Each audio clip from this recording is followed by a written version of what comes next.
What's the haps? I'm Meroka, and today I'm going to be taking a quick look at Always Sometimes Monsters by Vagabond Dog. This is one title I've had my eye on for a little while. I had a chance to check this out at PAX East, and I'm quite glad I've got the chance to check it out now. This is, in fact, an RPG Maker title. I hadn't realised until I picked it up, to be honest. I don't want anyone to be put off by that, because I know, personally, I am entirely guilty of having looked at the Steam store and just dismissed any number of titles completely out of hand just by going, oh, it's an RPG Maker title. This has no merit. This game is an RPG Maker title. It's painfully obvious it is now that I've actually gotten to grips with it, but they've used it in such a way well enough that it doesn't feel much like one. They're basically pushing it to the limit here. They've done a lot of innovative and new stuff with it, and I think it's worthy of attention just from that alone. Obviously, being RPG Maker, your options are in the bottom corner there. You can see F5 will give you full screen, and F6 will stretch it up. And if you full screen it, all it's going to do is stretch it to full screen and give you black bars down the side. Those are your options. That is your limit. Controls are the same as all RPG Maker titles and completely non-rebindable. You've got arrow key to move your character. Z is enter, X is back, and shift is sprint, but only whilst outdoors. That is the way the engine works, and that's the way it works in any RPG Maker title. You may be able to turn the sprint thing off, I don't know, but beyond that I don't think there's much flexibility in that. So what is Always Sometimes Monsters? It is an extremely narrative-heavy game. For it being an RPG Maker title, there's very little RPG behind it. It's very narrative-heavy. If anyone's familiar with the kind of things that Freebird Games makes, because I have raved about them in the past, things like To the Moon, it's that kind of thing, but way more mature, I would say.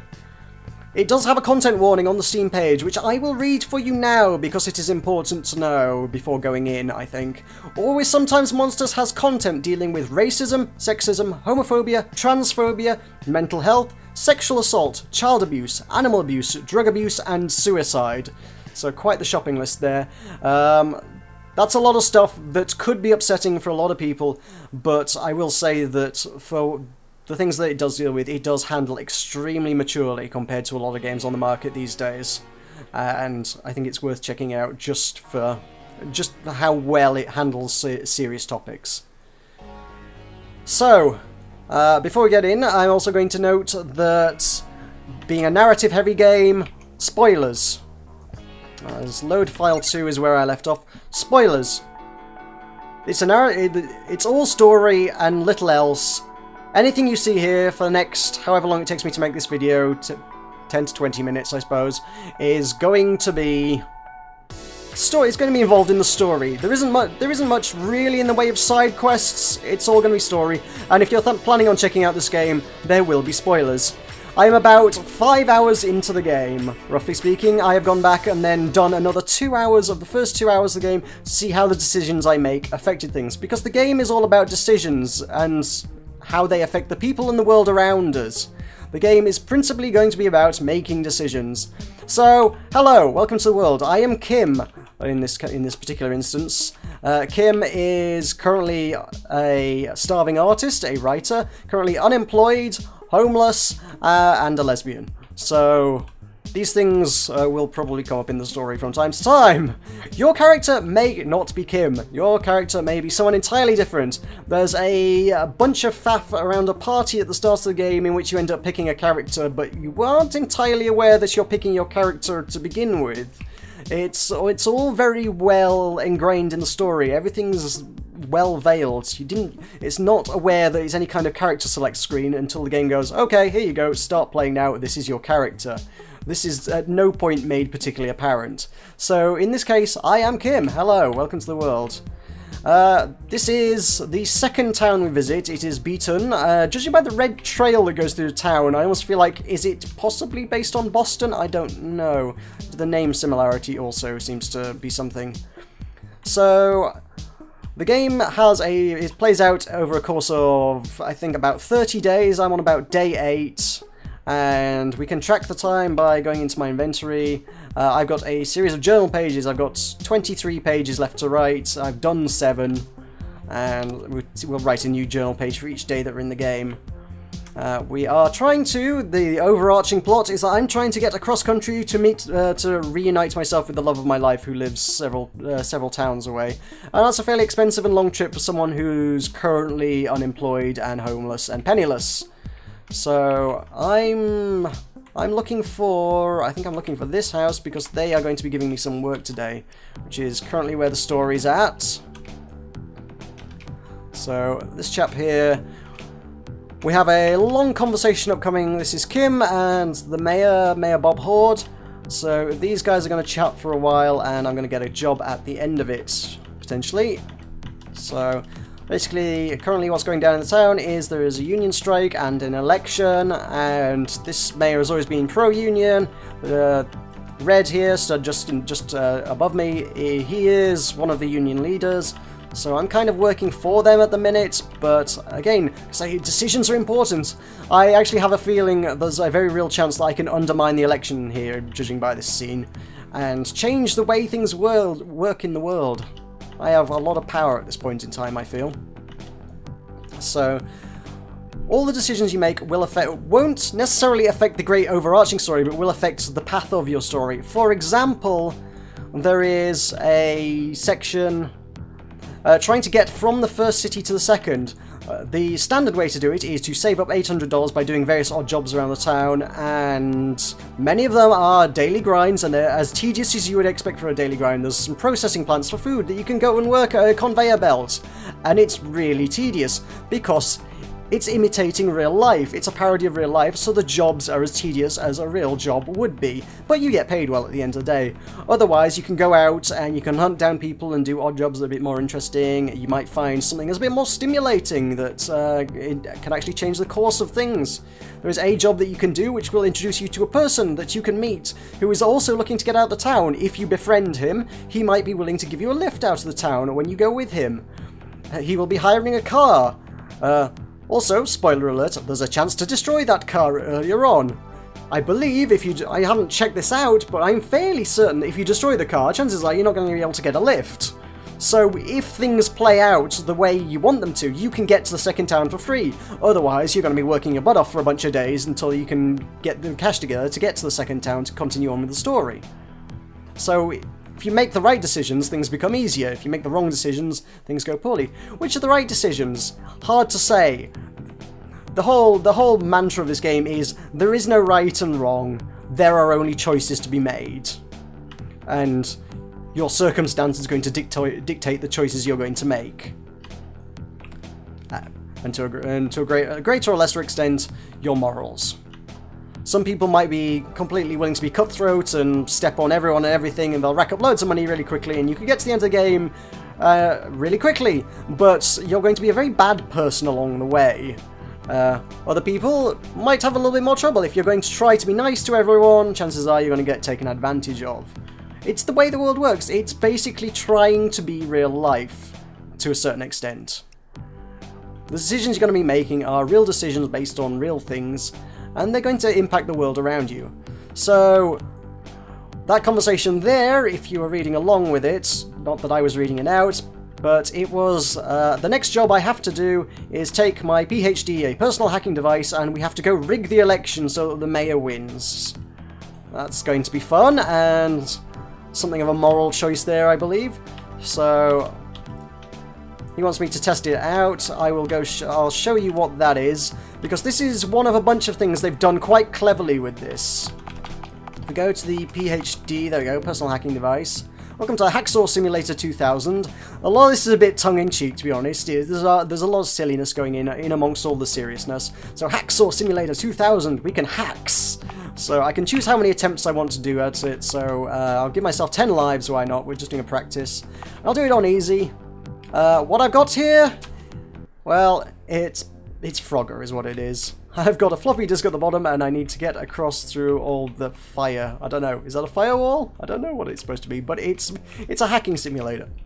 I've got it on easy here. Obviously there's an option to turn it up, but I don't fancy failing it right now. I'll just for demonstration purposes, we shall complete Frogger confidently and professionally. So node connected, level 2. So this is one of a bunch of mini games. You can occasionally find arcades where there'll be a bunch of things to play. There is a version of Pac-Man in here. There is in fact, there is a version of Hotline Miami that they've managed to create within RPG Maker, and they've called it Cold Line Toronto. And it's about a cat with a gun on its back, running around shooting what I think are frogs. It's very hard to tell. It's all very low res. So, am I done? Is that it? Is that... Oh, right. Oh, it's Frogger, of course. I need to get one into each node. Right. That makes sense. You can't fill a node that has already been filled. This is Frogger, right? So we can go through to there. This should be straightforward enough. Played enough Frogger in my days. There's a couple of other games as well. I'm not sure what the other ones are actually based around.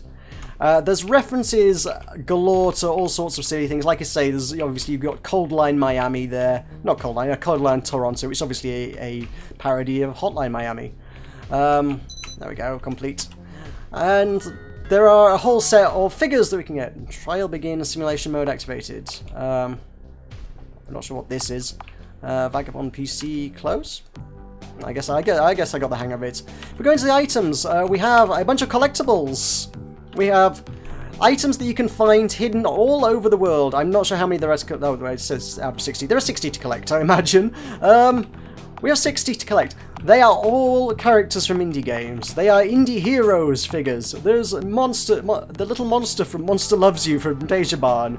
You got the Brominator from Broforce. There are no less than 2 different Evan Winters from Actual Sunlight, which is another excellent RPG Maker title, I should add, which you should probably be checking out. Charlie Murder from Scar, Postal 2. I got loads of references to all sorts of stuff. It's self-referential and full of parody and references to the indie development and various companies. In fact, the developers themselves are in there. They just sit around in the coffee shop all day drinking coffee and making the game. I mean, there's one, again, minor spoiler, I suppose. One way to end the game is you can actually go into the Vagabond Dog offices and you can hack into their safe and you can take the money they need to fund the game. At which point, I guess in the context of the game, that's functionally the equivalent to time travel. There's no money to make the game never gets made, and the game ends there because the game never got made. It's very self-referential and full of puns and parodies and all sorts. And if you're into indie games, you'll probably get a kick out of that just in itself. So yeah, I got the hang of it. I poked around it a little bit. I got a pretty good idea how to work it by now. And I want to be sure you know what you're doing. Yes, I don't want any more practice. No, let's go. No, I should be fine. I want to see this job. We want to get at least one notable decision just so we can see some stuff. If the most mini-game I get to show you, most actual content I can show you is, you know, Frogger, that's probably not selling the game so great, you know. We're at one shot, so let's not fuck it up. Apologies for language, I don't tend to use that kind of language, but the game does, so sorry about that. You blow our cover, it could mean the end of the Union for good, not to mention they'll lock you up for treason. We're facing some serious jail time then. If we're busted, there are people...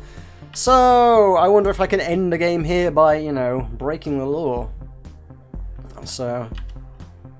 we can't let Trudeau win. I'm tempted to let Trudeau win. Because this guy has not been particularly pleasant to me. He's been kind of a bit of a douche, so, you know.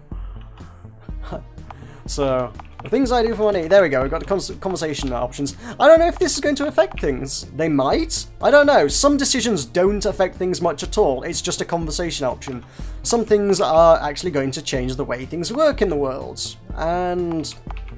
for better or for worse, it's a decision you can make. So, I could just decline to do this, or better not get caught. The things I do for money. Hey, so long as you're in, your motivation's no concern to me. Stick to the plan and don't cut any corners. Let's quit wasting time. So what are we doing? Security cameras. We're in a blind spot. No way we can get past the hedge. No, absolutely. It's an impenetrable hedge. Still got the PhD on you? Yeah, booting up now. Great. So, is this going a bit Watch Dogs? Whoa. Yep. Wireless relay device for your for your device, handy buggers. You should be able to access City Hall's mainframes. Yeah, it's all a bit Watch Dogs this, I guess. Except with more Frogger. So, cool. Okay, there is the back door as well. There is. Let's initiate the hack. there is this down here. If I can't do it, then I can go through the back door there. Of course, every security system's got a back door, you know, just in case you need it. You know, you never know when you might need a back door system in a hacking system, in a government security. You know, I guess. So let's pop one in there. Node connected. Tempted just to use the back door. I mean, if it's going to complete things anyway. I guess it's for people who are having trouble with the actual hacking of this. I'm guessing that the later ones also probably get hard. I mean, obviously there was the extreme mode when I was practicing this. So I guess we start off on, this is equivalent of normal difficulty. And I guess once we get in and start trying to hack the machines, it'll be tougher. But I'm doing alright at Frogger here. I can manage this. I am a uber-elite hacksaw, yes? I think. Or something. Yeah, let's go with that. Ooh, I'm surprised that counted. It's not normally been very forgiving when I've practiced this. There we go, boop. One more, and I will be in and secure and taking over things, I guess. It's all a bit weird. But it's cool. Like I say, it's a very powerful story. Oh no! Hack detected. They've detected my hacking into their system, but it's okay. I'm allowed 19 more intrusions. That's okay. Yeah, sure, why not? I think you need to spend a little bit more on security, City Hall, you know? Node connected.